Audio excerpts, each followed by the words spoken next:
Hi guys, I'm Bea from Mundo Eats, and today I'm going to show you how to make salmon poke bowl in such an easy way.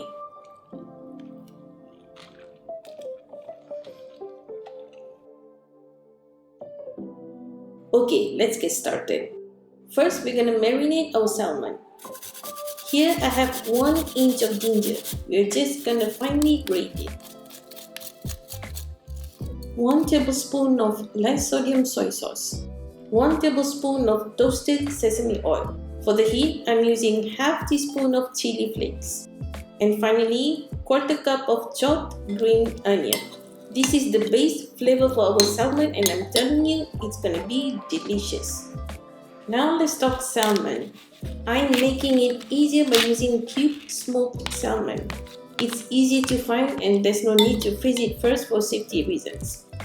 If you want to use raw salmon, look for the ones labeled as sushi grade.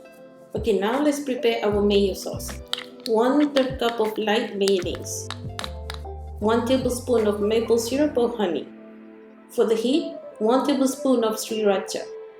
And finally, 1 tablespoon of less sodium soy sauce. Always use less sodium, guys. You're gonna have more flavor and less salt. Now let's just set this delicious sauce aside while we continue. Moving on to the fun part, which is our toppings. 1 cup of cubed cucumber. 1 tablespoon of vinegar. Half teaspoon of chili flakes. Half tablespoon of maple syrup or honey.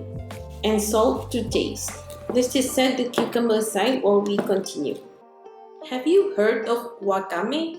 It's a seaweed with a slightly sweet touch to it. I highly recommend using it as one of the toppings. It's delicious. Let's use around 1 cup of cubed mango.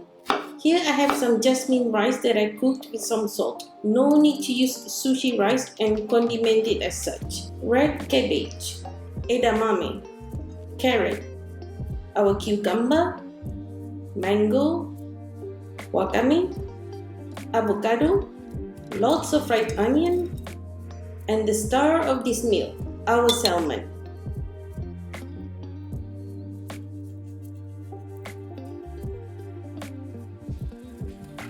Don't forget the spicy mayonnaise sauce. How do you eat your poke bowl? Personally, for me, I think it's a sin if you don't mix everything together. This is the way, I say. Delicious.